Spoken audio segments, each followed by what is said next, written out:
Jadi sekali lagi kami merasa bangga. Kemudian tentunya kami berdoa semoga Bapak sekalian senantiasa tetap bersabar.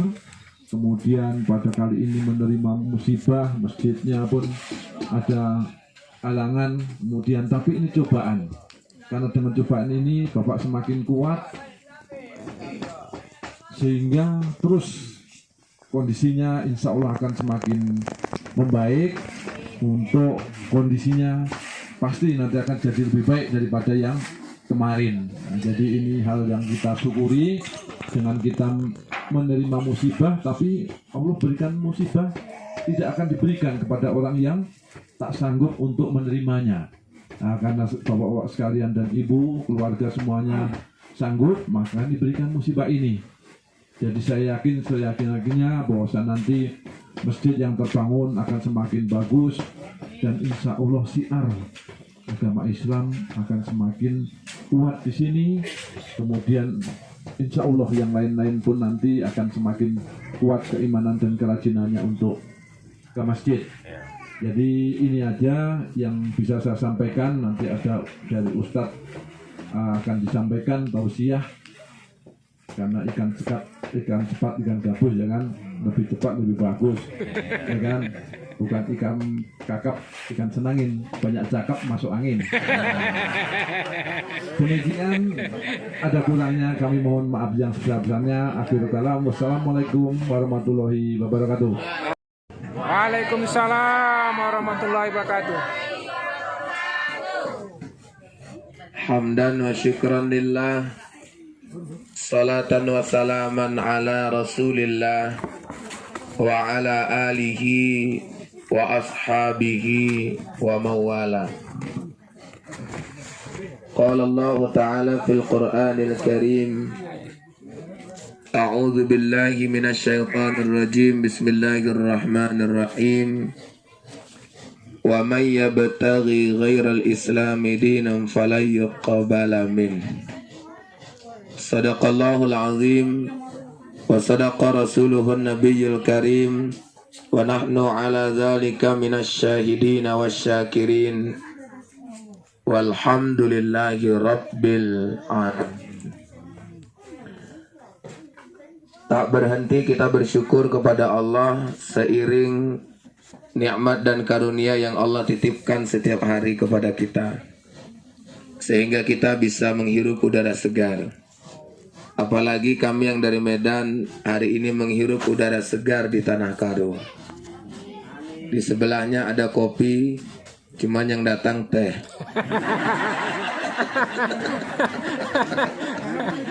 Oh, belum dipanen. Ya, enggak, aku bilang aja nya. Iya. Iya. Request itu Bu, request. Iya. Ya, memang udaranya agak berbeda dengan Medan. Jadi alhamdulillah ini kita harus syukuri. Kita sampaikan juga salam dan salawat kepada Nabi yang kita cinta, Nabi sang pengubah peradaban.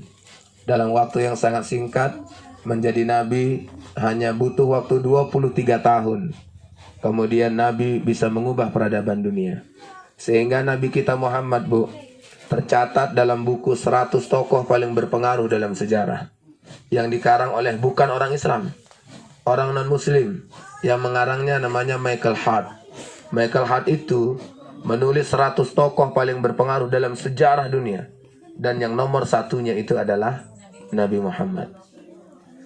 Yang nulis, saya kalau nyampaikannya merinding saya. Kenapa? Kalau orang Islam lah mengakui Nabi Muhammad sebagai orang yang paling berpengaruh dalam sejarah, itu biasa. Tapi kalau orang di luar Islam mengakuinya, itu baru luar biasa. Dan itu sebenarnya menambah energi keimanan kita. Jadi bukan orang Islam saja yang mengakui kehebatan Nabi Muhammad, tapi orang di luar Islam. Kenapa? Nabi Muhammad itu tidak butuh waktu lama, 23 tahun. Kalau umur Rasul itu kan 63. Yang 40 tahun belum diangkat jadi Rasul.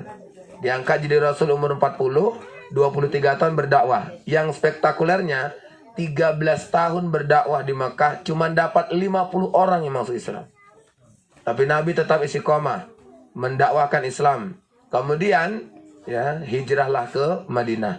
Di Madinahlah Nabi meletakkan dasar-dasar keislaman dan membentuk peradaban. Jangka waktunya hanya 10 tahun. Maka waktu yang cepat ini diakui oleh dunia, diakui oleh banyak orang bahwa sang pengubah peradaban dunia itu adalah Nabi Muhammad SAW. Makanya kita layak untuk selalu bersolawat kepada Nabi dan kita ikuti sunnah Nabi dengan harapan nanti di hari kemudian kita mendapatkan syafaat dari Nabi. Amin ya rabbal alamin. Yang kita hormati hari ini hadir bersama kita orang-orang besar. Ya, ada yang besar badan, ada besar. Ya. Ya, nanti kan ini dibilang besar kan harus ditafsirkan. Besar apanya Ustaz? Ya, tapi ada pembesar kita juga hadir hari ini. Alhamdulillah. Ada Pak Sugi Hartana. Ya, beliau ketua IPMS, Ikatan Persaudaraan Muslim Sokvindo. Ya, beliau juga di Sokvindo menjabat sebagai kabak umum, kepala bagian umum. Dan ada juga Pak Atas, beliau ini di PTPN 4 yang kita juga sering ketemu ya. Ya, jadi beliau sebagai komisaris PTPN 4. Pak Dani ini lebih sering lagi jumpa sama saya. Makanya begitu jumpa tadi, assalamualaikum. Iya. Ya, saya kalau mau ceramah-ceramah di PTPN harus pamit dulu sama Pak Dani. Iya, siap ketua. Iya. Iya. Alhamdulillah. Jadi ada Pak Umri dan rekan-rekan lah ya. Pak siapa Pak? Lupa saya. Pak Irfan. Ya, ada Pak Irfan. Ada Pak Dani juga, ada Ustaz Darwis dan beberapa rombongan ibu-ibu ya Bu ya. Ya, mudah-mudahan kami ini yang datang dari Medan datang kemari sehat, kembali juga sehat dan insya Allah panjang umurnya. Kemudian Ibu Ketua Panitia Pembangunan ya, alhamdulillah. Ibu ini kalau dari bahasanya saya lihat memang sudah piawai dalam berbicara. Ya, luar biasa. Walaupun sambil itu apa tuh nyuntil. Tapi nih, ya saya sangat akrab dengan itu apa Siri itu karena saya punya kawan dulu di IAIN, ya orang beras tagi. Jadi asalkan saya datang, Pak, itu mamanya lagi itulah gitu-gitulah. ya kan. Tapi memang alhamdulillah yang gitu-gitu tahan giginya, Pak. Ya kan? Alhamdulillah. Dan memang setiap kita ini punya kebiasaan beda-beda kan. Kalau sama ibu-ibu ini kayaknya kayak Facebook itu nggak laku kayaknya ya kan. Suntil aja yang laku. Coba kalau macam ibu, kalau nggak megang HP 5 menit, tak kayak mana rasanya kan Bu? Ntar lagi tengok lihat masuk Facebook lah itu. Kok nggak status WA? Jangan lupa lah Bu, sedang bersama Ustadz Fujir Ahmadi. Gitu lah bilang. Ya biar enak kita. Ya kemudian bapak-bapak ya BKM. Alhamdulillah, saya tadi ibu bilang kita sudah diatur jadwal menerima tamu. Saya bilang profesional juga sini, luar biasa. Tapi betul, karena memang kita pun datangnya, ya walaupun kita bilang ini hari libur Pak, namanya petani mana ada cerita, ya kan? Nggak ada liburnya petani. Ya makanya kita maklum. Ya alhamdulillah nih bapak-bapak hadir, ibu-ibu juga hadir. Alhamdulillah diatur waktunya. Kita semua bisa kumpul di sini. Mudah-mudahan silaturahmi kita di sini tidak hanya hari ini, tapi di masa-masa yang akan datang. Amin ya rabbal alamin. Kami hari ini ingin Bapak Ibu bahagia. Ya, bahagia pertama sudah nampak karena tadi sudah diserahkan bantuan. Walaupun bantuan ini tidak untuk pribadi, tapi untuk masjid. Tapi inilah bantuan yang didatangkan oleh Allah kepada kita. Tadi Pak Sugi Hartana sudah mencoba untuk memberikan pemahaman bahwa ketika kita diuji oleh Allah, Allah datangkan ujian karena Allah tahu kita sanggup. Ya, nggak akan pernah Allah datangkan ujian kalau kita tidak sanggup. Dalilnya ada Pak Ustadz, ada. Pak Sugi Hartana tadi malu-malu aja menyampaikan dalil. Karena takut nanti pikirnya yang Ustadz Pak Sugi Hartana. Kalau sempat Pak Sugi Hartana jadi Ustadz, pulang aku nganggur lah. Iya, iya. Dalilnya itu bapak-bapak juga mungkin kalau wirid, ya itu sering waktu taktim ya kan Bu. Ya dari surah Al-Baqarah ayat yang terakhir. La yukallifullah nafsan illa wus'aha. Tidaklah Allah memberikan beban kecuali sesuai dengan kesanggupannya. Jadi kita ini sesuai dengan porsi masing-masing. Ada juga bapak-bapak ya bilang gini Pak Sugi, Ustadz aku kenapa ya dikasih Allah istri yang suka merepet? Ya saya jawab, ya itu kan belum sabar Pak, belum sampai situ. Pak atas yang cepat kali, ya yang cepat kali. Ini selu aja dulu. Iya, kan pertanyaannya itu, kenapa ya Ustaz aku dikasih Allah istri yang suka merepet? Saya jawab, karena itu udah jodoh Bapak. Apa kata Bapak itu? Ustaz, kalau itu jawabannya aku pun tahu kan ya. Ngapain ku tanya sama Pak Ustaz? Ya, maksud Bapak, ya aku nggak sanggup loh Ustaz, istriku merepet aja. Sanggup Pak? Nggak sanggup loh Ustaz, sanggup. Maaf ya Ustaz, ini punya istri aku atau Pak Ustaz? Ya Bapak lah. Jadi kok Ustaz pula bilang sanggup? Loh saya bilang sanggup kan ada dalilnya. Saya bacakanlah ayat tadi. La yukallifullah nafsan illa usaha. Tidaklah Allah memberikan beban kecuali sesuai dengan kesanggupannya. Bapak dikasih Allah istri yang suka merepet karena Allah tahu Bapak sanggup. Oh gitu ya Ustaz? Iya. Tapi Pak Ustaz, apalagi? Kenapa ya Ustaz? Istriku ini dulu kok nggak dikasih sama laki-laki yang lain aja ya Pak Ustaz? Saya bilang maaf ya Pak, laki-laki yang lain nggak ada yang sanggup loh Pak. Cuman Bapak aja yang sanggup.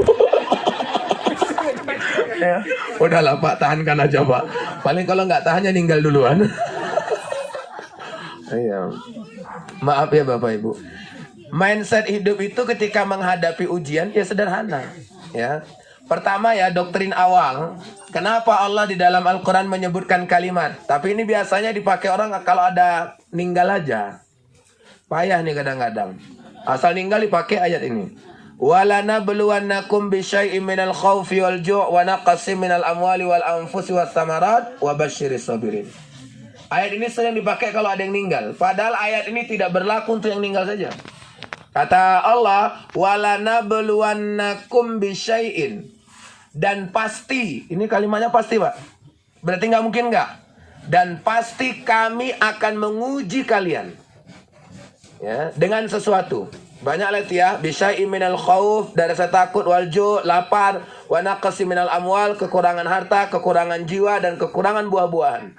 Itu diuji oleh Allah. Pasti kita akan diuji. Makanya tidak ada manusia hidup itu tidak diuji. Bahkan ada yang mengatakan al-haya'u huwal mas'alah. Hidup itu adalah masalah. Masalah itu adalah ujian. Jadi kalau ada orang hidup nggak mau diuji, bagusan nggak usah hidup. Nah itu, ya iya, pikirnya enak jadi kabak, jadi komisaris, susah, ya kan Pak? Ujiannya berat. Kenapa? Karena semakin tinggi jabatan, semakin banyak tanggung jawab yang harus diselesaikan. Nah begitu. Awak kan nengok orang naik jabatan, enak lah.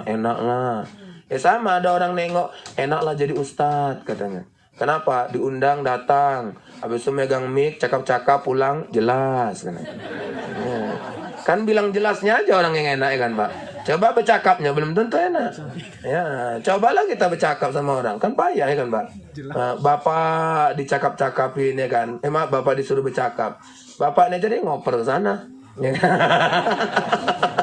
Ya, karena biasa cakap yang sana kan, Pak. Iya. Kalau Bapak, yang jelas yang sana. Iya, jelas sana. Iya, tapi yang nerima Bapak nih. Ya, Ibu ini bagian cakap-cakap. Iya. Oh iya. Udah suka hati Bapak lah. Ya, gini. Jadi kita ini melihatnya enak. Saya dulu terama di Aceh Tamiang, saya bilang kan banyak sana petani juga. Enak jadi petani ini ya. Kerjaan bentar habis itu libur ya kan. Kan setahun kan paling 2 kali atau 3 kali kan bertani itu kan. Ya enak ya. Saya kata orang tua Pak, iyalah Ustaz nengoknya enak. Ya, tapi kami Ustaz enggak juga katanya. Ya kalau udah enggak nanam tuh rasanya suntuk kali kami Pak Ustaz. Enggak ke ladang lah, enggak inilah gitu kan. Ada ininya. Ya, sama. Orang kalau nengok yang lain itu pasti pandangannya enak. Enak ya jadi orang kaya. Ya, belum tentu. Awak kan nengoknya aja enak jadi orang kaya. Memang enaknya jadi orang kaya ini karena ada duitnya, itu ajanya. Cuman itu tentu loh Pak, jadi orang kaya ini enak. Ya, tengoklah jadi orang kaya itu sama orang yang sederhana beda kan. Kalau ibu Bu, ya suami ibu sibuk kan sering kali ditinggal sama suami kan. Coba mama ini sini ini nggak pernah ditinggal. Asik di rumah aja, makanya banyak aja anaknya. Iya, iya. Oh iya. Iya. Tapi kan Nek mau bahagia Nek. Ya, masa kami kemarin buat nenek suntuk. Nenek aja tadi jalan udah payah. Sampai sini suntuk. Kan susah. Iya, jadi kita ini Bapak Ibu harus membangun mindset kalau diuji Allah ya jangan terlangsung down. Kalau diuji Allah jangan langsung kita seolah-olah depresi, putus asa, jangan. Memang ujian itu sudah bahagian dari kehidupan kita. Nggak bisa lagi kita menyangkalnya Pak. Nah ini masjid kita Al-Muslimun ini ditakdirkan Allah terbakar kan. Sudah terbakar, ludes kita bilang. Nah, ini Bapak Ibu yang dirahmati oleh Allah, ini ujiannya secara kolektif. Bukan ujian Bapak Ibu aja ini ujian sama kami juga. Karena rumah Allah, ya ini kan rumah kita. Ya, jadi kalau seandainya dibilang, wah ini masyarakat Muslim desa Deskati, ya sedang diuji oleh Allah, salah. Ini yang terbakar ini rumah Allah. Rumah Allah ini milik semua umat Islam. Ya, cuman kebetulan pas ibu-ibu bapak-bapak yang tinggal di sini. Nah, itu ajanya. Kebetulannya gitu. Ya, tapi memang ya ketika Allah uji, kita punya semangat yang kuat, itu pasti akan bangkit secara cepat. Maaf Bapak Ibu, silakan baca profil orang-orang sukses. Saya tadi di mobil dengar juga profilnya Pak Sugi Hartana. Ya kan Pak? Ya, sambil jalan kita kan dengar cerita. Pak Sugi Hartana, cerita aja Pak. Iya. Iya, enggak merepel lah Pak. Nah, kalau aku ya. Iya, tapi memang jujur, enggak Bapak Sugihartana saja, mungkin saya, Pak Atas, juga semua Pak Irfan, mungkin semua kita punya cerita sendiri kan Pak? Ya, bahwa ternyata banyak orang bangkit bukan karena dia diberikan kelebihan oleh Allah, tapi banyak orang bangkit itu karena dia sedang diuji oleh Allah. Khairul Tanjung itu sekarang jadi salah satu orang terkaya juga di Indonesia. Padahal Khairul Tanjung dalam bukunya Khairul Tanjung si anak singkong, ya orang susah juga. Film Laskar Pelangi itu orang susah juga. Ya, tapi akhirnya sukses. Jadi orang kalau dalam kondisi dia sadar sedang terpuruk, dia sadar dia sedang di bawah, pasti dia akan naik ke atas. Kalau dia sedang di bawah, dia akan naik ke atas. Kalau dia sedang hancur, dia akan bangkit. Kalau dia sedang bermasalah, dia akan keluar dari masalah, bukan lari dari masalah, keluar dari masalah. Artinya jangan bermasalah terus. Begitulah hidup itu. Sama kayak bola kasti. Bola kasti itu semakin kencang kita melemparkannya ke dinding, maka semakin pantulannya semakin kuat. Hidup begitu, semakin banyak tekanan hidup kita, maka semakin kuat energi kita. Makanya Islam itu tidak pernah mendesain pikiran kita kalau kau diuji udah lemes saja, nggak ada. Semakin kita diuji oleh Allah semakin kuat. Begitu. Tadi, oke, pasti diuji ya. Dan kalau diuji tidak akan diuji kalau tidak mampu, betul.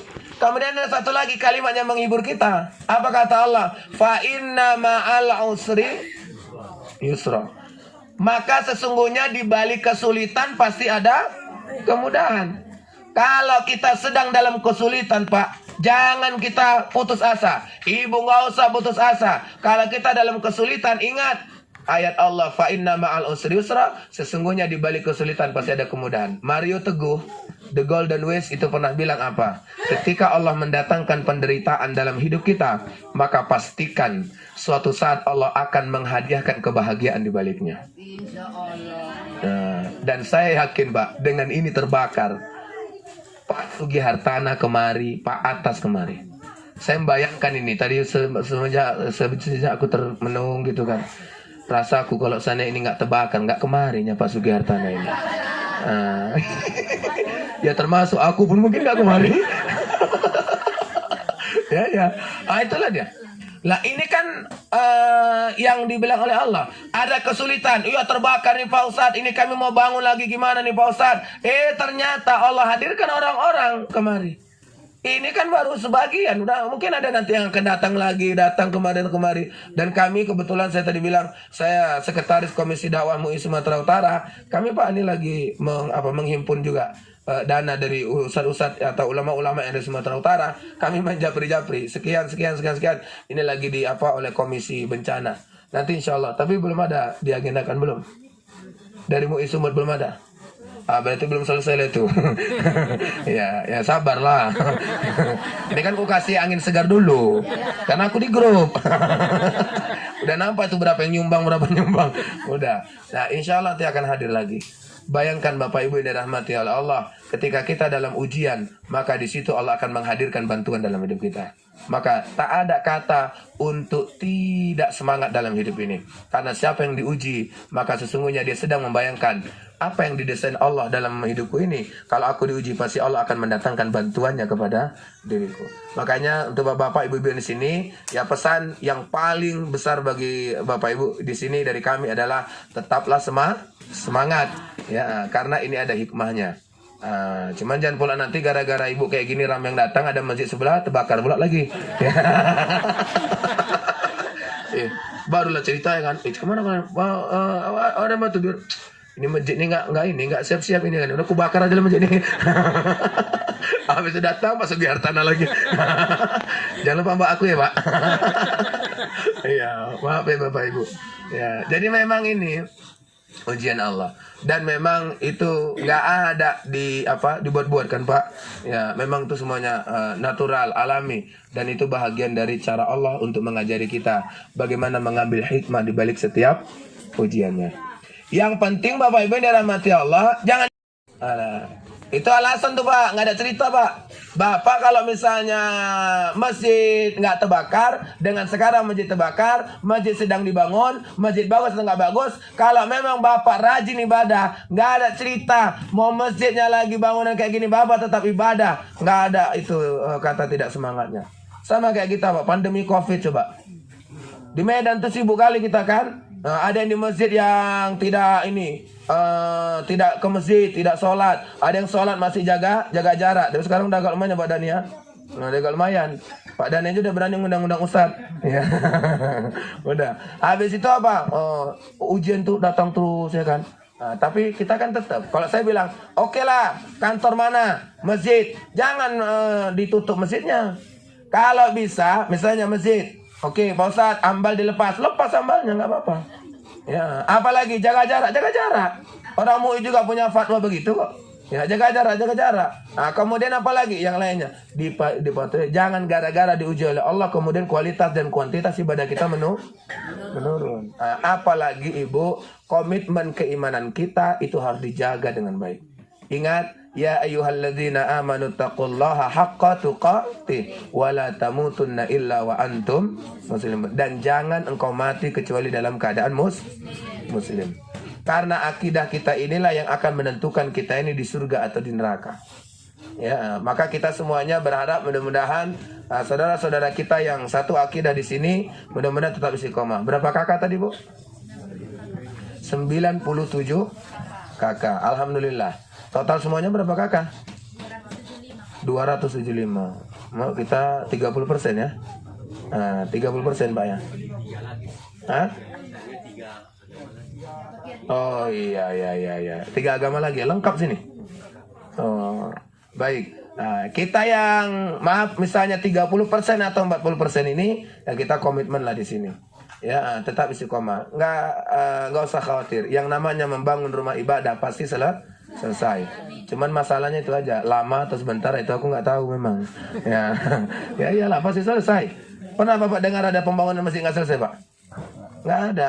Semua pembangunan masjid itu pasti selesai. Cuman Pak, tugas yang paling utama sebenarnya bukan membangun masjid, tapi bagaimana membangun nilai-nilai agama di sekitar masyarakat kita ini. Ya, itu yang paling berat sebenarnya. Nanti kalau sudah terbangun masjid ini, ya mudah-mudahan ini segera terbangun. Nanti setelah itu tugas kita adalah bagaimana membangun komitmen keislaman kita. kita sebagai seorang muslim, Bapak Ibu, ada 5 kewajiban kita. Apa yang 5 kewajiban itu, Pak Ustadz? Yang pertama adalah mengimani Islam. Ya. Yang kedua, mempelajari Islam. Yang ketiga, mengamalkan Islam. Yang keempat, mendakwahkan Islam. Dan yang kelima adalah istiqomah dalam ajaran Islam. Ini 5. Kalau kita muslim, siapapun kita, mau yang di kota, mau di desa, tetap inilah dipegang. Ya. Pertama apa Pak Ustadz? Mengimani Islam. Mengimani Islam itu meyakini bahwa Islam adalah agama yang benar. Kalau dulu kami belajar tauhid, ya, belajar tauhid, kalau dibilang Islam agama yang paling benar, salah. Ya, itu katanya udah menyalahi tauhid. Nggak boleh mengatakan Islam agama yang paling benar. Kalau kita bilang paling, itu berarti ada di bawahnya. Ada degree, ada tingkatan. Kalau ada tingkatan, berarti itu tanda bahwa seolah-olah di bawahnya ada yang benar, ada yang kurang benar, ada yang lebih benar, gitu-gitu. Maka harus dipakumati bahasanya Islam adalah agama yang benar, bukan paling benar, bukan yang terbenar, enggak. Tapi Islam adalah agama yang benar. Untuk mengatakan Islam agama yang benar, itu ada dalilnya, ada. Apa itu Pak Ustaz? Innad dina indallahil Islam. Sungguh agama yang benar di sisi Allah itu hanya Islam. Kemudian ada lagi, ada wa may yabtaghi ghairal islami dinan fala yuqbala min. Dan kalau kita mencari agama selain Islam, maka tertolaklah semuanya. Maka dalam pemahaman tauhid kita, ya, Islam itu adalah satu-satunya agama yang diterima. Kemudian ada satu ayat lagi, al-yauma akmaltu lakum dinakum wa atmamtu alaikum ni'mati wa raditu lakumul islam di. Nah, dan pada hari ini aku sempurnakan bagimu agamamu dan aku sempurnakan nikmatku kepadamu dan aku ridho Islam itu sebagai agama. Satu-satunya agama yang dideklarasikan oleh Allah, diridhoi oleh Allah, itu hanya Islam.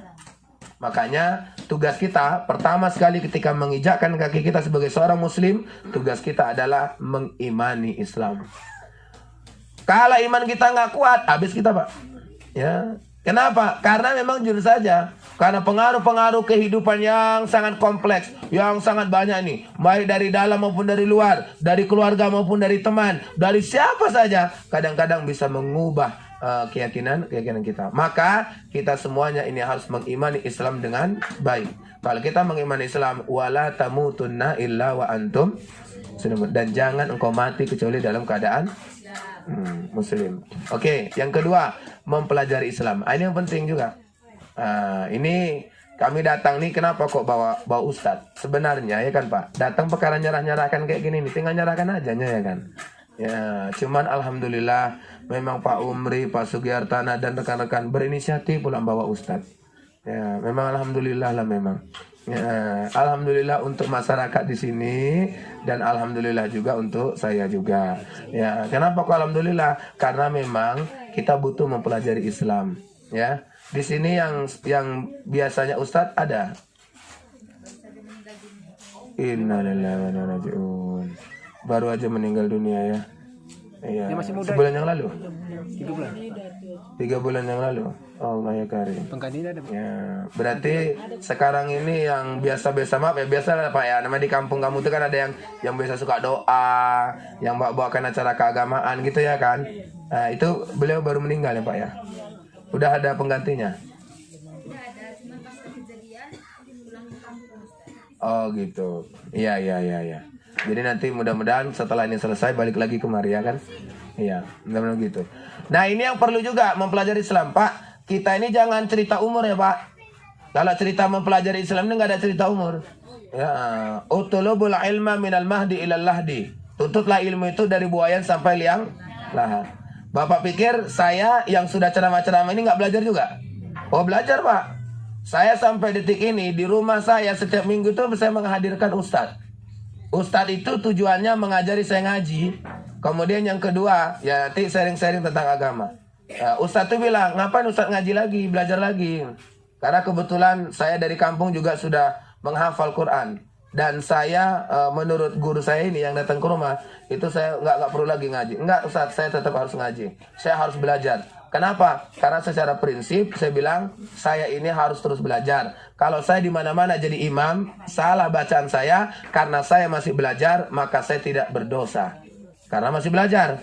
Tapi kalau saya tidak belajar, di mana-mana jadi imam, salah bacaan saya, maka saya masih berdosa. Jadi mohon maaf, karena saya juga masih belajar, ya mungkin bahasa sederhananya tujuan saya ngomong ini satu, Ustadz aja pun masih belajar. Apalagi kita jamaahnya, gitu. Kalau saya masalah ini ilmu, ya saya masih ngaji Pak dengan Ustadz juga yang lain ada. Ya, dan saya alhamdulillah dulu kenapa Pak saya terus S1, S2, S3 gitu ya. Karena saya ini orangnya haus dengan ilmu. Sekarang ini karena nggak ada lah S4 Pak. Kalau ada S4 udah kuliah lagi aku. Ini aku permisi mau postdoktoral gitu kan, tapi kata kampus dalam nggak usah Ustadz. Bagus Ustadz fokus ke profesor katanya, guru besar. Ya, jadi sekarang saya lagi proses ya untuk fokus di bidang guru besar untuk menuju guru besar atau profesor. Bidang saya hukum Islam. Jadi kalau saya di mana-mana ngajar itu tentang fikih. Ya, jadi kalau fikih berarti tentang hukum Islam. Belajar Pak. Karena banyak yang perlu kita pelajari. Ibu-ibu, kayak mana jadi ibu-ibu yang soleha? Itu perlu. Istri yang soleha. Ini ciri-cirinya 3 kata Nabi. Pertama, patuh sama suami. Itulah dia. Makanya kalau suami bilang sami'na wa ata'na, kami dengar, kami taat. Udah diamalkan, Bu? Insyaallah. Nah, satu yang bilang insyaallah. Ya, tapi kok mama nih udah diamalkan Bu patuh. Ya tengoklah Ustaz kayak mana. Ada tuh mama. Bijak-bijak mama sekarang Pak. Ya betul. Ya tengok-tengok juga lah Ustaz katanya. Ya kayak mana perintahnya katanya. Ya Allah. Yang nggak boleh patuh sama suami itu cuman pada hadis Nabi, la ta'ata li maksiatillah. Tidak ada ketaatan kalau untuk bermaksiat kepada Allah. Ya, kalaupun suami ibu misalnya bukan yang soleh, kalau dia nyuruh baik-baik, nyuruh untuk berbuat baik, misal, kan ada kadang suami ini pulang udah oleng-oleng dia mabuk, ya kan? Dengar azan maghrib, dek salat maghrib salat, ibu salat nggak?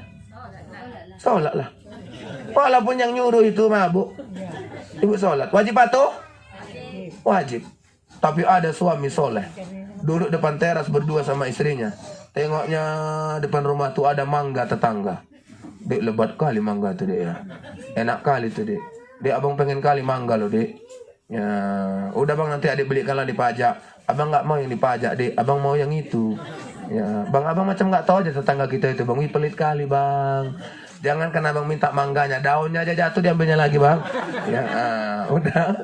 Sudah pelit kali tuh. Kalau istilah orang di kantor, jangan kan uangnya mau diambil, ini dakinya ya. Awak ambil nggak dikasihnya itu. Udah minta balik lagi. Udah, abang, udahlah bang nanti adik belikan aja lah dipajak kan ya. Ya, dek abang nggak mau, abang mau yang ini. Jadi kayak mana bang? Udah nanti kalau dia pergi, adik ambil aja. Satu pun jadilah dek. Kira-kira ibu lakukan nggak itu? Enggak, karena itu tidak baik dan itu bermaksiat kepada Allah. Nah, itu. Tapi kalau ibu patuh sama suami, surga jaminannya. Cuman payah memang. Ya, itulah. Ya, Bapak udah paham lah ya, Pak ya. Ya, Bapak dari pandangan mata Bapak aku udah tahu. Nah, nengok situasi lo, Ustaz. Kalau pas bulan muda, wih patuh kali Ustaz. Ya kan? Apalagi pas baru masuk gaji itu ya kan. Iya bang, minum ya bang. Iya bang. Ya Allah, giliran bulan tua nyuruh aja. Itulah dia. Istri yang soleha nggak kayak gitu. Istri yang soleha itu dia harus patuh sama suaminya. Makanya istri saya bilang nggak usah kerja di rumah aja, wajib patuh saya bilang. Kalau mau sama saya wajib patuh saya bilang. Istri saya itu tamat S1 bu, bukan kaleng-kaleng. Ya, jurusannya matematika pak. Nah, udah dia minta ngajar aja dia. Abi Umi ngajar lah ya, enggak. Umi ngajar lah Abi, enggak. Ya, capek saya Pak, asik minta kerja aja dia. Lama-lama saya mikir, kayak mana lah caranya biar istri saya nggak minta kerja aja. Dapat ide, asalkan dia minta kerja, saya hamili dia.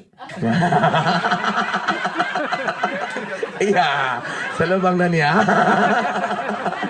Jadi kalau istri awak udah disuruh di rumah masih minta kerja juga, hamil ya jadi. Akhirnya nggak minta kerja batas, lumayan, ya kan? Walah nek. Ya, udah. Ya. Ya.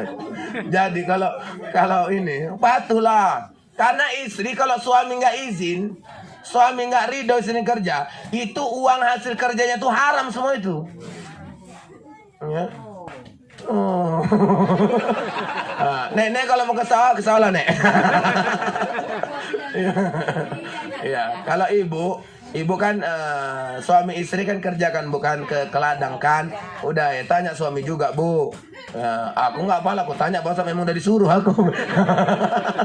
Udah, itu udah kesepakatan aja. Ya nggak pula kaku kali Islam tuh ya kan. Kalau memang ekonomi kita perlu ditunjang supaya ada percepatan, ya silakanlah kalau mau ini. Cuman kalau saya mikirnya satu aja, istri saya pernah kerja sebentar bu, gaji ngajar itu sama modal dia kerja itu nggak balik modal. Nah, tahulah gaji 1 juta, ini baju lagi nanti sepatu lagi, minyak lagi. Nah, berapa gaji? 1 juta, habisnya 1.200.000. Rugi 200. Dia masa kerja lah. Nah, karena kan nggak PNS ya kan. Tapi memang bapak ibu ini mati Allah. Itu bu patuh ya bu sama suami bu. Iya insya Allah ya nek ya. Kakek masih ada nek? Ya jadi nenek mau patuh sama siapa? Enak kali nenek dibilang insya Allah nakku. Kakek udah meninggal. Iya. Nah nenek sudah lewat masanya kan nek? Udah. Nah udah. Ini masih aktif ini ya. Ya, patuh sama suami. Itu kalau nggak dipelajari Pak, ngeri kali mak nih Pak. Ya, makanya kalau yang ini, ya saya ada kawan saya di kantor Kaprodi Pak, di bawah saya. Jadi Kaprodi ini mau nikah, saya bilang cari bini itu satu aja saya bilang, nggak ada yang lain. Kalau dia mau patuh sama suaminya, jadikan dia. Ya, tapi kalau dia nggak mau patuh sama suaminya, berat itu Pak. Ya, berat. Kenapa bu ibu kok negatif aja mau poligami? Ya, ibu jangan kayak gitu. Ya, itu memang niat aja. Ayo. Ya iyalah memang udah fitrah kita kan Mbak Dani kan. Kita nih fitrahnya beda sama ibu loh bu. Ini aku jelaskan ini gara-gara ibu. Fitrahnya perempuan itu cenderung sama harta. Fitrahnya laki-laki cenderung sama wanita. Makanya kami tengok diiming-imingi bidadari surga. Ibu ada diiming-imingi perjaka surga? Nggak ada, karena ibu nggak ada mikir kayak gitu. Yang ibu pikir tuh di surga enak, minta emas 5 kilo bisa datang. Ya, minta ini bisa ini ya kan Pak? Kalau kita mana penting itu lah, nggak ada tuh. Emas nggak penting, bidadari. Makanya nggak ada perempuan yang nggak matri. Semua perempuan matri. Bonga itu, bonga. Bohong itu kalau ada ibu bilang, Ustaz aku nikah sama suamiku ini bukan karena harta. Tapi bu, karena cinta. Pret, mana ada. Nggak punya duit, gaduh juga. Ya kan? Nggak ada itu. Ya, makanya Pak, ibu-ibu ini, harta sama ibu ini kita nggak ada iri ya kan Pak? Mana ada iri kita? Coba emas semua sama ibu ini, kita kasih poin. Nggak ada kita demon. Coba bu, cincin kan sama ibu, gelang sama ibu. Ya, disimpan. Ya, bahaya nih tanah karo nih. Bu, nanti apa kalung sama ibu, kanting sama ibu, bahkan baju tengoklah. Mana lebih banyak Pak? Baju suami atau baju istri? Istri. Jangan dibantah, istri yang banyak. Ya kan? Makanya ada bapak-bapak bilang, Ustaz aku beli lemari 5 pintu pakaian. Ya, 4 pintunya itu baju istriku. Yang 1 pintunya lah jatahku Pak Ustaz. Tapi yang satu lagi bapak-bapak bilang, Bapak lumayan. Kenapa? Aku beli 5 pintu. Yang 5 pintu itu semuanya untuk baju istriku.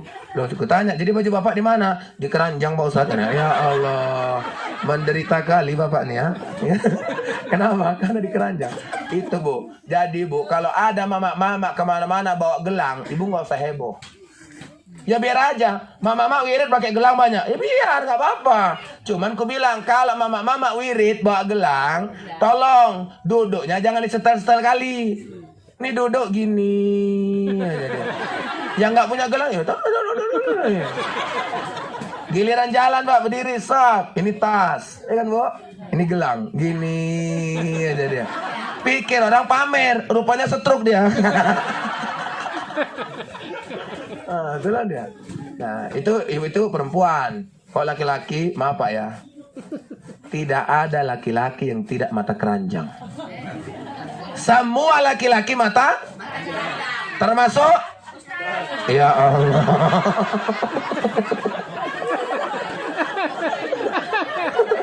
Iya. Ya aturannya ibu bilang termasuk suamiku gitulah Bu. Ya. Masuk Ustaz.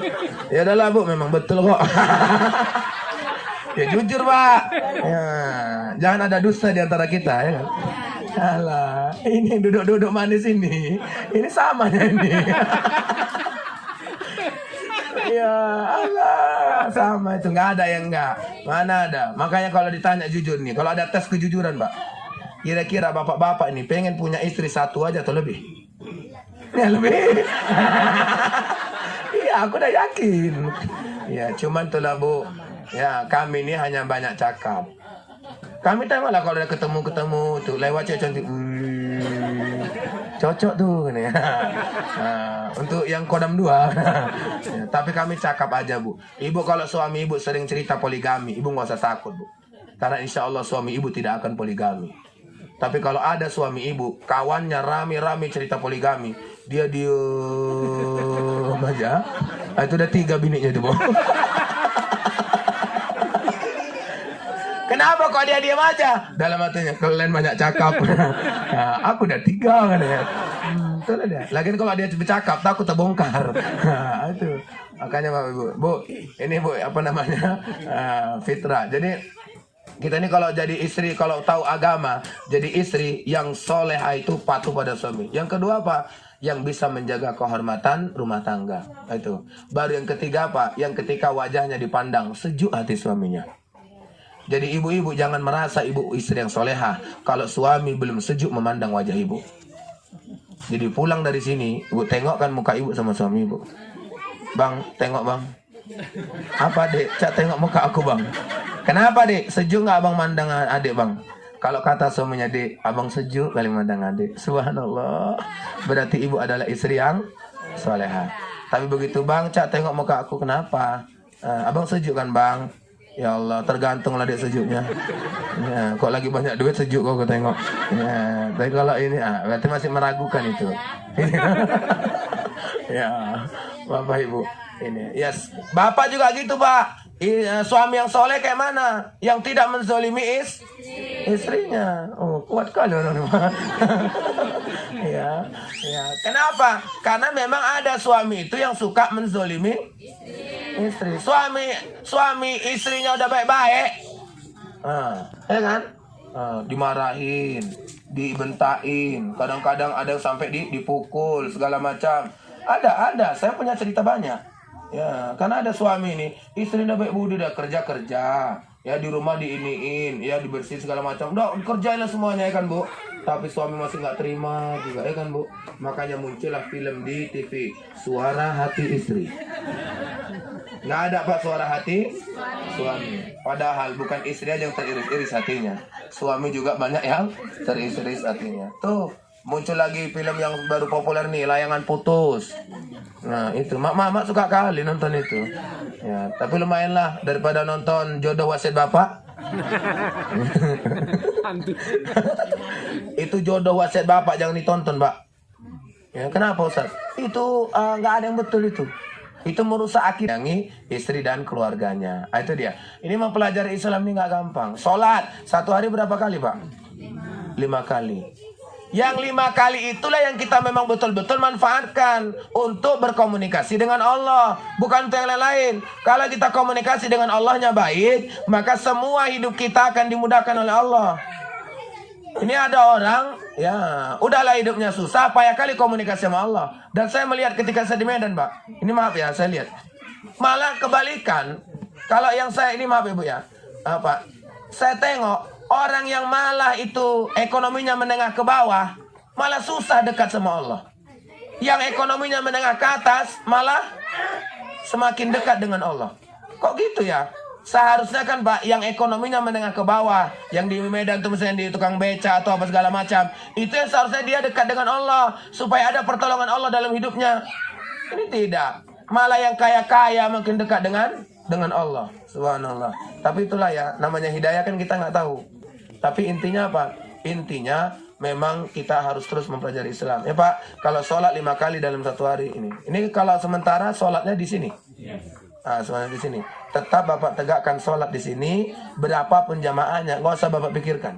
Karena ini masalah hidayah. Tapi jangan lupa mengajak ya, kepada saudara-saudara kita yang satu akidah. Agar apa? Agar memang selalu melaksanakan kewajiban.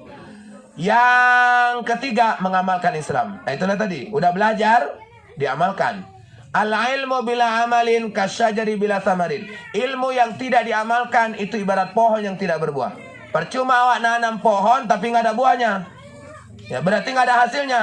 Ilmu yang sudah dipelajarin, sudah dipahami, tidak diamalkan. Kalau tidak diamalkan, berarti ibarat pohon yang tidak berbuah. Nah, ini hati-hati. Maka diamalkanlah. Kalau sholat 5 waktu sholat. Nanti bulan puasa Ibu ya. Bulan Ramadan kita puasa. Kenapa? Karena secara prinsip Bapak Ibu yang dirahmati oleh Allah Subhanahu Wa Taala, kita harus memang menunjukkan pengabdian kita di hadapan Allah dengan amal kebaikan. Baru yang keempat, mendakwahkan Islam. Nah tadi kita cerita di mobil. Itu dakwah itu tugas siapa itu? Ya jawabnya, dakwah itu tugas semuanya. Ibu-ibu berdakwah sesuai dengan porsinya sebagai ibu-ibu. Dan dakwah ini kan banyak, ada dakwah bil lisan, ada dakwah bil hal, ya, kemudian ada dakwah bil fi'l, ya, ada dakwah dengan lisan, ada dakwah dengan perbuatan, ada dakwah dengan keadaan. Jadi kalau Bapak kemana-mana pakai apa ya, Bapak pakai lobe kemana-mana, itu udah dakwah Pak. Bahwasanya Bapak ini meletakkan lobe ya dalam rangka untuk menjaga diri Bapak. Karena jujur Pak, kalau Bapak pakai lobe, Bapak ini pakai lobe, ini Bapak ini pakai lobe, ini menjaga Pak. Bapak kalau nengok cewek Pak pakai lobe, Bapak pasti langsung ngelak gini. Ya kan? Ya kan Bu? Langsung jaga pandangan. Sap. Tengok lagi, sap. Balik lagi, sap. Tapi kalau Bapak inilah pula nengok cewek, sok lurus. Kenapa? Nggak ada beban. Ya. Tapi kalau ada lobe di kepala awak, ada beban. Ya kan Pak? Ya. Saya kemana-mana pakai baju kayak gini nih. Wah, saya jujur aja Bu, terjaga saya. Ya, mau nengok cewek cantik terjaga. Ya, kenapa? Tempat saya pengajian aja. Ya kalau pas dapat cantik alhamdulillah. Ya, jamaahnya ya kan. Ya, pas dapat yang enggak ya nasib lah. Ya. Karena mama ini pandai Pak. Giliran pengajian akbar Jumat yang lalu di Bayangkara itu, pengajian akbar, masuklah saya duluan kan di masjid itu. Masuk jamaah yang muda-muda udah ngambil anca duluan. Giliran udah mau ceramah, yang di depan siapa? Nenek-nenek semua. Apa nggak lemes aku nengok nenek ini ya? Berubah bahan ceramahku. Aturannya bahan ceramahnya semangat hidup, jadinya ingat mati. Kenapa? Begitu nengok nenek-nenek langsung berubah materinya. Jadi kalau kita ini ya mengamalkan ajaran Islam, mendakwakan Islam dengan cara anak tuh ngaji biar pandai kalian. Nah, itu dakwah, mengajak. Ya, kemudian ke masjid segala macam itu mendakwahkan Pak. Tapi yang paling penting yang terakhir ya, yang kelima apa tuh? Istiqomah dalam Islam. Inilah. Tolong Bapak Ibu ya pertahankan akidah kita semuanya ya. Ya karena ingat Bapak Ibu, kita semuanya ini ditentukan oleh akidah kita. Ya, mudah-mudahan ujian ini membuat kita semakin dekat dengan Allah, membuat kita semakin kuat akidahnya, membuat kita semakin ya taat kepada Allah Subhanahu wa taala, bukan malah sebaliknya. Dan kami datang kemari tujuannya tidak lain adalah dalam rangka menyemangati saja. Ya, makanya saya setel supaya kita bahagia ya Bu ya. Jadi Ibu nanti pulang dari sini bahagia? Bahagia. Dan kalau Bapak Ibu nanti bahagia menyambut bulan suci Ramadan, insya Allah juga akan bahagia. Nanti laksanakan ibadah puasa sebagaimana biasanya, karena puasa adalah sebuah kewajiban. Dan ingat, di bulan puasa itu ada keistimewaan. Kata Nabi, "Lau ta'lamu ummati ma fi Ramadan, latamannau an takuna sanatu kullaha Ramadan." Jikalau sekiranya umatku tahu apa yang ada di bulan Ramadan, pastilah dia akan menginginkan 1 tahun penuh itu Ramadan. Kenapa? Pertama kata Nabi, li'annal hasanata mujtami'ah, amal kebaikan dilipat gandakan. Yang kedua, wadzunuba maghfurah, dosa diampunkan. Yang ketiga, wat taubata maqbulah, taubat diterima. Dan yang keempat, wad du'aul mustajabah, doa kita diijabah oleh Allah Subhanahu wa taala. Ini yang empat ini Pak, keistimewaan Ramadan, inilah yang betul-betul kita manfaatkan. Di mana amal ibadah dilipat gandakan, berarti banyak beramal.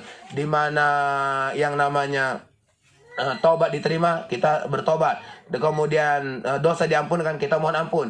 Dan di situ doa kita diijabah oleh Allah. Nanti kita doa di bulan Ramadan Pak, doa kita diijabah. Kita doakan mudah-mudahan pembangunan Masjid Al-Muslimun ini segera selesai dengan hasil yang kita targetkan. Amin ya rabbal alamin. Kami hanya bisa menyemangati, kami hanya bisa memberikan energi, motivasi. Ya, kalau ada yang kurang berkenan kami mohon untuk dimaafkan.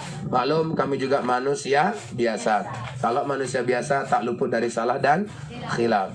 Saya ikut pantunnya Pak Sugi Hartana, ya, ikan sepat, ikan gabus lebih cepat, lebih bagus. Ikan kakap, ikan gabus banyak cakap, tidak bagus. Ngeri. Ya, tapi Pak Sugi Hartana kami ada pantun membalas itu. Ustaz pakai pantun ini biasanya. Apa itu? Tenang Bapak Ibu. Ikan mujahir, ikan sembilang, begitu cair pulang. Cuman aku ini memang nggak bisa pulang karena dibawa. Kalau sempat Pak Umri bilang nggak usah pulang, hancur aku ini. Ya maaf, Bapak Ibu yang dirahmati Allah. Insya Allah kita hari ini berkumpul di sini.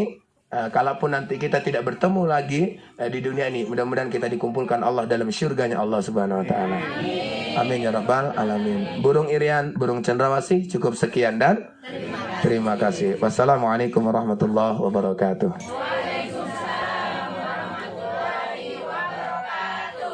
Assalamualaikum.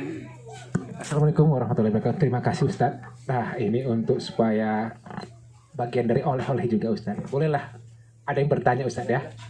Ah, Bapak Ibu ada yang ingin bertanya seputar Ramadan atau seputar yang lainnya?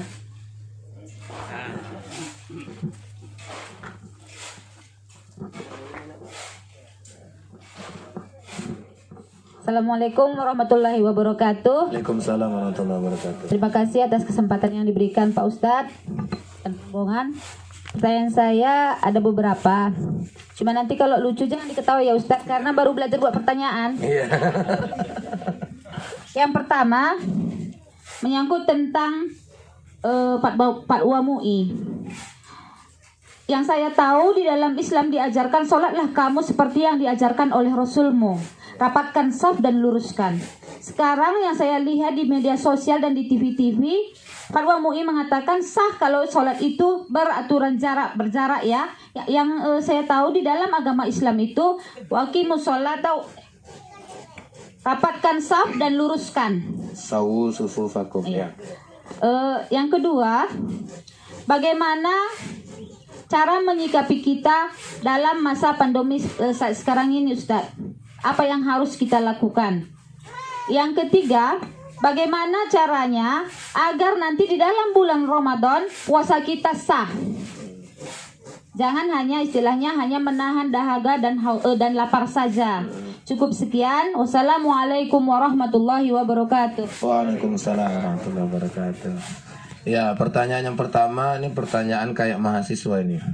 Ya, karena membenturkan fatwa MUI dengan doktrin agama. Benar bahwa MUI sudah berfatwa dalam kondisi pandemi COVID, ya, saf itu dijarangkan atau berjarak. Dan benar juga adanya bahwa dalam Islam diatur sawu sufufakum, saf lurus dan rapat. Fa inna taswiyatas sufuf min tamamis shalah. Karena sesungguhnya rapat dan lurusnya saf itu akan menentukan kesempurnaan sholat. Ya, saf lurus dan rapat menentukan kesempurnaan sholat. Ya, tapi dalam bahasa hadis ini, ya, kesempurnaan sholat. Ya, bukan sah atau tidaknya sholat. Namun begini, fatwa MUI terkait menjaga jarak ketika sholat itu dalam kondisi doruriyah. Kalau dalam bahasa kajian hukum misalnya begitu. Daruriyah itu artinya apa? Dalam keadaan darurat. Dianggap bahwa COVID itu adalah keadaan darurat. Makanya maaf ya Bapak Ibu, kalau Bapak Ibu pergi ke tempat yang lain, itu ada nggak? Ada yang nggak ini, ada yang nggak jaga jarak. Pertanyaannya, kita pergi ke Aceh. Ya, silakan Pak tengok di Aceh. Dan silakan tanya di Aceh. Ya, kayak mana cara sholatnya? Saya waktu parah-parahnya COVID kemarin tuh, tahun lalu itu ya. Saya khutbah Pak di Lok Semawi. Di Lok Semawi saya khutbah. Kemudian kan nggak boleh masuk itu kalau nggak ada surat tugas. Karena saya pengurus MUI, dapat surat dari MUI, pergilah saya. Begitu pergi saya ke sana, saya protokol kesehatan saya jaga itu. Masker segala macam dah. Akhirnya apa? Saya nyampe di tempat itu. Saya masuk bawa masker nih, pakai masker. Saya tengok tak ada yang pakai masker di situ. Ya, tak ada. Jadi saya macam malu sendiri saya. Ya, udah giliran khutbah naik ke atas mimbar, saya tengok lagi ke bawah, nggak ada yang pakai masker. Turun saya, malah saya diceramai sama imam besar itu, Imam Syekh namanya. Apa kata Imam Syekh sana? Di sini nggak perlu pakai masker Pak Ustadz katanya. Kenapa Pak? Sini nggak ada COVID Pak Ustadz. Loh kok bisa? Karena nggak didata Pak Ustadz. Rupanya sana nggak ada COVID karena nggak ada yang mau data. Iya kan? Iya. Dan kita boleh pergi ke kampung-kampung juga. Di kampung-kampung tuh seolah nggak ada COVID. Saya di kampung saya di Arjomantu nggak ada cerita itu. Ya biasa aja, nggak ada. Nah makanya gini Bu. Nah, ini cerita apa tadi, fatwa tadi itu. Kalau memang fatwa itu ya sesuai dengan kondisi objektif kita, contoh di kota, di Medan. Medan kan karena ramai betul orang. Ya, itu kan dianggap wah ini darurat nih. Ya, kalau dianggap darurat ya ikutin nggak apa-apa. Walaupun di Medan pun maaf ya Pak ya, tidak semua masjid jaga jarak. Ya, nggak semua masjid ya jaga jarak. Artinya Pak, ya kita biasa aja lah. Terkait dengan fatwa itu nggak ada masalah. Fatwanya tak bermasalah. Dan syariatnya pun juga tidak bermasalah. Tapi sekarang kan udah mulai trennya nurun. Ya maka harapannya masjid-masjid udah pasanglah ambal, ya kan. Kemudian rapatkanlah saf lagi. Itu aja udah sikapnya. Kemudian yang kedua, supaya puasa kita itu. Oh yang kedua apa tadi? Bagaimana cara kita menyikapi pandemi sekarang ini? Oh, menyikapi pandemi ini saya satu aja bahasanya. Ya, hilangkan kepanikan yang berlebihan. Udah itu aja. Nggak ada kata lain saya. Dari dulu saya itu aja. Ya, kita ini kalau udah panik, macam tak bertuhan kita. Ya, karena orang yang panik itu Pak, seolah-olah dianggapnya COVID itu Tuhan, dia yang membunuh kita. Bukan. Banyak kok yang kena COVID ya kan Pak. Di PTP 4 kan banyak kena COVID kan. Oh baru? Jauh aku. Enggak. Baru aku bilang, aku juga baru. Ya, enggak Pak. Ya, saya mau bilang kita ini yang kena COVID nih. Ya kalau memang panjang umur kita panjang, ya nggak ada cerita. Sakit yang banyak membuat orang meninggal tuh ada dulu juga ada. Apa tuh? TBC ada, malaria sampai sekarang itu malaria bisa menyebabkan kematian yang sangat luar biasa dahsyatnya. Tapi Bapak Ibu karena nggak dibesarkan, nggak besar orang tuh. Ya, ini kan COVID ini kan termasuk dibesarkan. Maka akhirnya apa? Akhirnya ya kayak gini lah sampai lama. Tapi saya bilang, jangan sempat kita sombong. Nggak ada tuh COVID. Jangan. Dikena betul dah meninggal. Ya, jangan. Tapi kita harus bilang, COVID itu ada. Tapi jangan terlalu panik. Ya, ini mak gara-gara COVID nggak wirid Bu. Enggak lah. Kenapa? COVID. Alah ibu nggak COVID aja nggak wirid. Ya, alasan. Ya kan Pak. Samanya itu nggak ke masjid Pak. Enggak lah. Kenapa? COVID. Ya dulu nggak COVID ya nggak ke masjid juga. Ya sama aja orang jadi alasan sekarang. Ada mau kenapa kok nggak mau wirid? Payah mama Ustadz nggak ikut prokes katanya. Apa? Tapi udah dianjurkan ya sama ketua wiridnya pakai masker. Ya, iya Ustadz. Tapi banyak juga yang nggak pakai masker. Udahlah nggak usah dibahas kali. Kayak gitu itu nggak perlu kali ya kan Bu. Kalau ketua udah bilang pakai masker, ada yang nggak pakai udahlah. Yang pakai masker pun tengoklah di mana letaknya. lain-lain, ada yang di dagu, ada yang di leher, ada yang di dada. Tengoklah Pak Sugi Hartana. Di dada. Kalau saya terletak tuh. Iya, udah. Ya. Kalau Pak Ustadz kayak mana? Saya memang kemana-mana bawa masker. Kenapa Ustadz bawa masker? Pertama karena mengikuti prokes. Yang kedua, saya takut kena razia. Kalau kena razia sayang Mbak Dani 2 selempul. Coba awak ceramah, pulang ceramah kena razia. Habislah.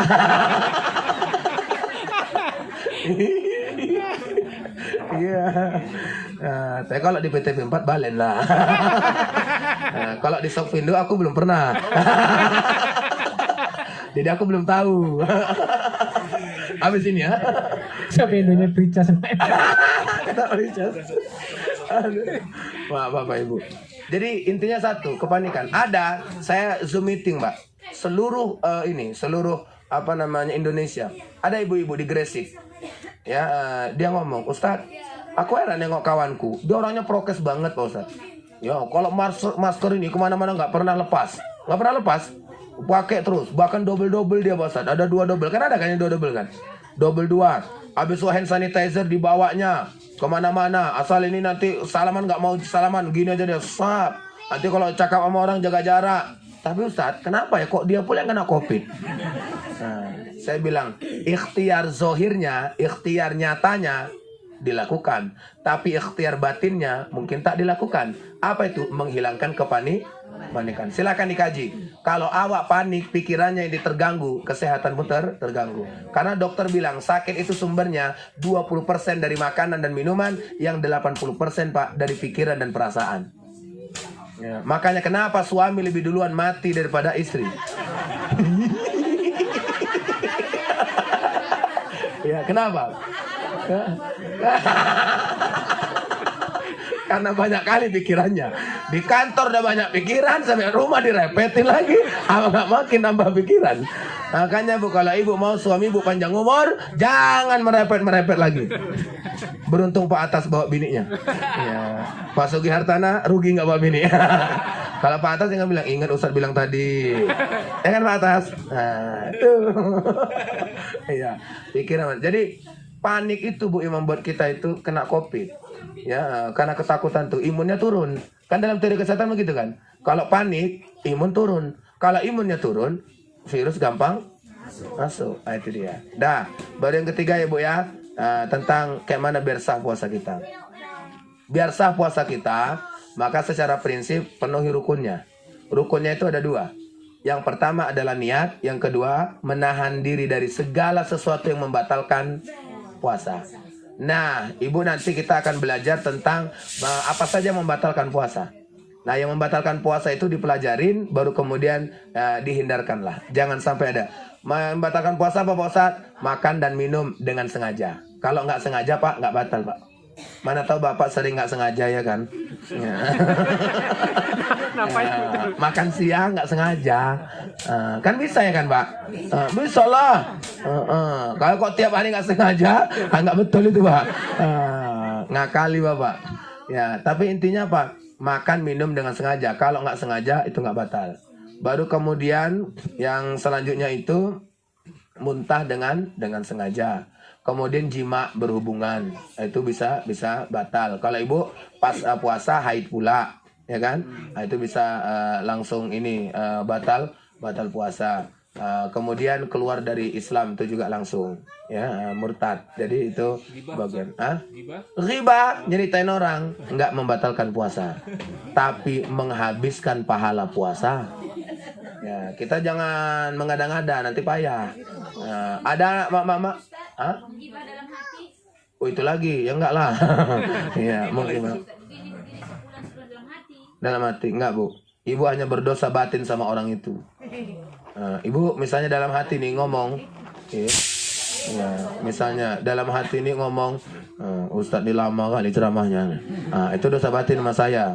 Minta maaf lah nanti. Iya, ngeri. Lah ya iyalah Pak. Ya, Bapak nih coba tengok duduk kayak gini dekat Bapak ini. Mau kutimpa pahanya kayak mana? Enggak kutimpa aku yang kayak gini. Jadi akhirnya apa? Akhirnya bapak udah tahankan aja lagi tuh. Bapak nahan ke dalam hati, bapak ngeluh, memang kawan nih nggak bisa bergeser sedikit aja kan. Ya, itu dosa batin bapak. Nah, hati-hati bapak ya. Ya, saya pun bisa berdosa batin sama bapak ibu. Saya ceramah, bapak ibu nondo aja. Dalam hatiku bicara, ya ini kayaknya bapak ini nggak suka kali sama aku nih. Nah, itu dosa batin. Ya, makanya itu bu, dalam hati. Nah, kalau ghibah, marah itu nggak membatalkan puasa. Tapi ghibah, marah itu menghabiskan pahala puasa. Itu yang ibu bilang tadi, hanya lapar dan dahaga saja. Ya, percuma lah puasa kalau kita bahasa percuma. Tapi gugurkah kewajibannya? Ya tetap gugur. Tapi pahalanya. Nah, itu tadi. Awak jangan suka yang enggak lah. Ya nanti awak bilang anak nangis batal puasa. Jangan nokohi anak-anak napa. Ini anak-anak ditokohin. Jangan nangis. Kenapa mah batal puasa kok kalau nangis? Ya, mana ada dalam Islam nangis membatalkan puasa coba? Dari mana belajarnya coba?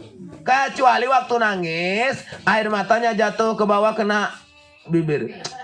Asin kan ya. Itu baru batal. Itu. Mandi siang-siang katanya batal puasa. Mana ada? Bahkan Nabi itu kalau puasa ketika gerah dia Rasul tuh mandi siang itu. Nggak apa-apa. Cuma kan kita harus mewaspadai, jangan sampai mandi sambil minum. Itu penyalahnya itu. Ya jadi jangan kita ini kan. Ya apalagi marah, ditokohin anak-anak. Mama marah aja. Kenapa rupanya? Batal puasa mama kalau marah. Mana ada marah batalkan puasa? Terus ngorek hidung sedikit aja katanya batal. Ya ngorek kuping sedikit aja katanya batal. Cobalah kalau awak pas puasa hidung gatal, kayak mana awak coba? Gini. Kenapa bu? Botol kan ya? Korek lah bu, botol kan ya? Gini aja. Terakhir apa? Habis lah awak ya kan? Ya nggak usah lebay kali lah memahami agama itu. Ya kalau gatal aja ini aja lah. Kuping coba kalau gatal, biarin. Ya gini aja lah. Terakhir setruk pak, enggak gatal kuping aku nih. Udah jangan ini. Ibu nyicipin lauk boleh? Boleh lah, nyayur lah ibu cicipin. Cuman sebatas di lidah, buang. Jangan di lidah, sayang. Ya adalah batal lah. Sebatas di lidahmu. Satu piring mulai nyicipin. Itu gak nyicipin pak. Itu namanya makan siang. Ya maaf ya. Jadi memahami itu harus betul-betul ini. Kalau saya memang dalam kaitan dengan ibadah-ibadah itu kadang-kadang ada yang lebay-lebay gitu ya kan. Ya nggak usah lah. Kita yang ini aja. Yang betul-betul membatalkan yang mana ya kan. Jadi jangan kita berlebihan kali. Oke? Bapak pak, mungkin wakil bapak. Bapak ada? Silakan pak. Ustaz, ini kan kita menyambut bulan suci Ramadan. Mungkin di antara kita ada orang tua kita yang tidak seakidah dengan kita. Ini menurut pandang kajian Islamnya, kita sebagai anak itu bagaimana Ustaz? Ya. Untuk penutup. Ya penutup ya. Anak dengan orang tua ya itu namanya hubungannya nasab. Ya. Jadi kalau anak mau berbakti kepada kedua orang tua, jangan mengenal agama. Ya, ibu bu, kalau berbakti sama orang tua, mana tahu masih ada orang tua kita yang non muslim. Ya kan, tetap berbakti. Ya, awak baik sama mama awak walaupun dia maaf ya, misalnya Kristen atau Hindu atau Buddha, ya tetap berbaik. Ya, datang awak ke rumahnya bawa makanan bawa. Ya, ada duit awak kasih duit, kasih duit. Apalagi nanti lebaran buat kue, ibu kasih kue. Nah, apalagi yang lainnya. Itu namanya hablum minan nas, nggak ada masalah. Ya, tapi ini maaf kali. Kalau misalnya orang tua kita meninggal dunia, kemudian kita mendoakannya, itu nggak bisa. Capek ini mulut awak berdoa, menyampaikan sama Allah, ya Allah ampuni dosa mamaku ya Allah, nggak akan terampuni itu. Ya, makanya kalau doa untuk orang tua kalau masih hidup doanya dunia aja. Mama saya sehat mak ya. Ya mudah-mudahan lah panjang umur mama. Nah, udah gitu-gitu aja, murah rezeki mama ya. Iya, itu kan dunia itu kan. Ya mudah-mudahan mama diampuni dosanya ya mak. Nggak bisa itu. Ya kenapa? Karena memang itu tak ada koneksinya. Ya nggak ada jaringan kita ke sana, nggak ada. Tapi kalau dalam masalah dunia silakan. Ya termasuklah misalnya kita ini nih, ada di Morambi, jamaah saya juga model gini. Ustadz, aku tiap minggu ngantarkan mamaku ke gereja. Antarkan, saya bilang. Apa masalahnya? Mengantarkan itu kan memudahkan perjalanan orang tua ya ke gereja, nggak ada masalah. Ya, tapi mohon maaf saya bilang, jangan ikut masuk gereja. Nah, ini maaf ya Pak ya. Jangan ikut masuk gereja. Kalau ibu ikut masuk gereja, itu namanya bukan urusan dunia, urusan agama. Kalau urusan agama tak boleh. Lakum dinukum. Walaupun mama kita, walaupun bapak kita, tetap kita tegas. Lakum dinukum waliyadin. Samanya itu, maaf ya, ini memang agak berat rasanya kok bagi kita di sini. Ya, awak misalnya Natal ke gereja, nggak boleh sebenarnya. Ya, jangan di ini. Jangan di apa namanya diteruskan kalau yang gitu-gitu. Ya, ada kawan saya yang non muslim tapi dia non muslim mualaf, tapi dia jadi ustadz. Kemudian mamanya meninggal. Ditanya, "Ustadz, mamaku meninggal, non muslim ini mamaku." Datangnya aku, datanglah saya bilang. Datang. Tapi mohon maaf ya Pak ya, saya bilang sama beliau, tapi nanti pada waktu ritual, nggak boleh kita di situ. Contohnya kalau orang non muslim meninggal, ritualnya apa Pak? Nyanyi-nyanyi. Dan itu ritual itu, bukan hanya sebatas nyanyi itu. Itulah ritualnya. Kalau masuk ritual itu, jangan masuk awak. Ya, ini awak lah tahu lah, nyumbang lagu pula. Ya, jangan. Ya, mantap-mantap menyanyi, aku nyumbanglah satu lagu katanya. Alah mak, jangan.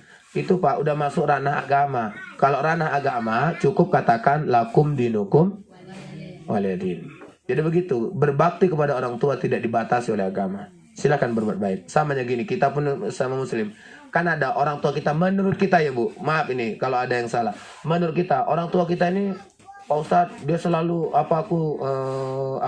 nggak suka sama aku, misalnya nggak sayang sama aku, nggak bilang gitulah. Nanti ketika dikasih dia terus kayak nggak berterima kasih. Awak nanti ini nggak diapain. Kayaknya ada sesuatu yang dilakukan orang tua kita itu yang nggak bagus menurut kita. Pertanyaannya, apakah itu jadi penghalang bagi kita untuk berbuat baik sama orang tua kita? Tidak. Sedikit pun tidak. Sejahat apapun orang tua kita, walaupun dia penjudi, walaupun dia tukang selingkuh, walaupun dia tukang zina, walaupun dia tukang ini, kalau masih namanya orang tua, tetap kita wajib berbakti kepada orang tua. Termasuklah agama tadi juga. Itu dia. Dalam hal itu Pak ya. Tapi ingat Pak, kalau dalam hal agama tidak. Misalnya mama kita minta, "Nak, datanglah kau nak nanti ke gereja. Ya, mau Natal mama ini," katanya. "Kau ikutlah ya," katanya. Kita bilangkan, "Maaf ya mak, kalau kali ini jujur aku nggak bisa mak, minta izin aku mak. Ya, ini kan mama kan ibadah agama mama, aku kan lain mak. Ya, tolong ya mak dimaklumi," gitu. Marah dia Ustadz. Kalau saat itu dia marah, ya maka tidak ada dosa bagi kita. Karena antara orang tua dengan Tuhan, mana yang lebih diikut? Tuhan lah. Ya Allah lah. Kalau sempat orang tua kita ngalangi kita sholat, apa ikut orang tua? Ya enggak lah, ya ikut Allah lah. Allah yang lebih yang maha tinggi. Jadi kedudukannya itu Allah Pak. Allah, Rasul. Ya kalau misalnya kita punya suami, ibu punya suami, ya suami, baru orang tua. Tapi kalau kita Pak, orang tua Pak. Maka maaf ya Bu ya, jangan cemburu kalau sama bapak. Bapak itu cenderung sama orang tuanya. Karena tanggung jawab. Kami ini wajib sama orang tua nih Bu.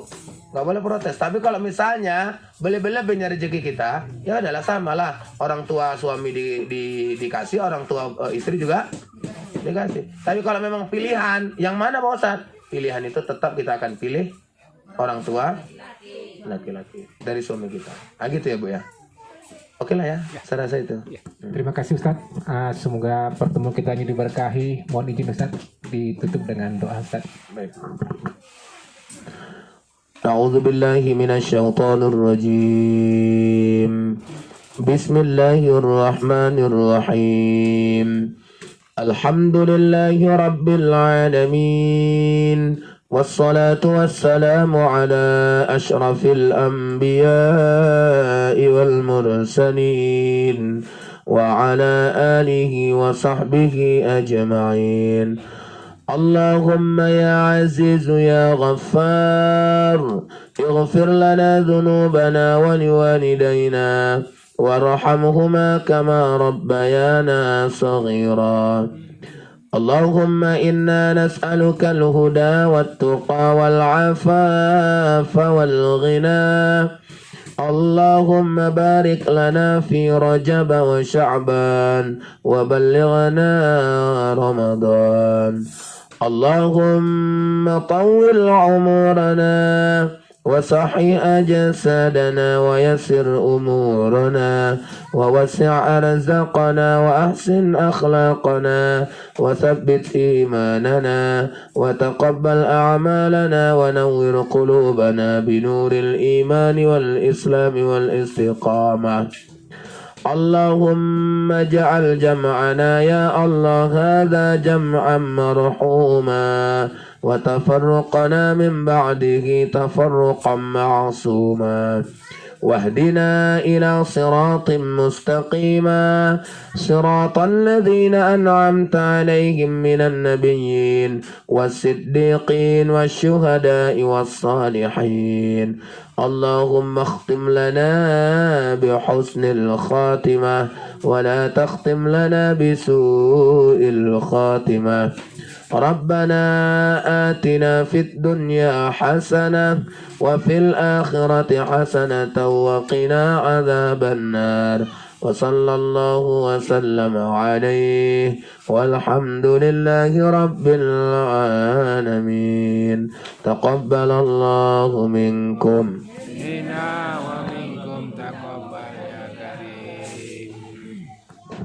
Terima kasih Ustadz atas tausiahnya. Semoga apa-apa yang disampaikan dapat kita ambil hikmahnya, dan ini merupakan oleh-oleh untuk Masjid Al-Muslimun.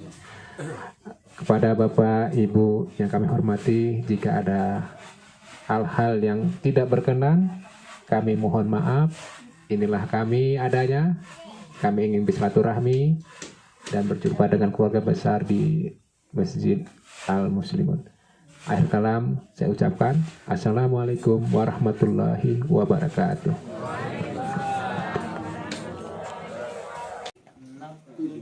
7 kali 6, paras 20. Oh. 7 kali 6 ya ruangannya ya?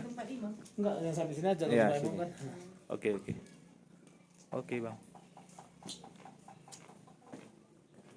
Bahasa Indonesia, terjemahannya lah Pak. Minimal kami udah tahu apa maknanya. Jadi kondisinya sekarang ini belum ada yang bisa bahasa Arab.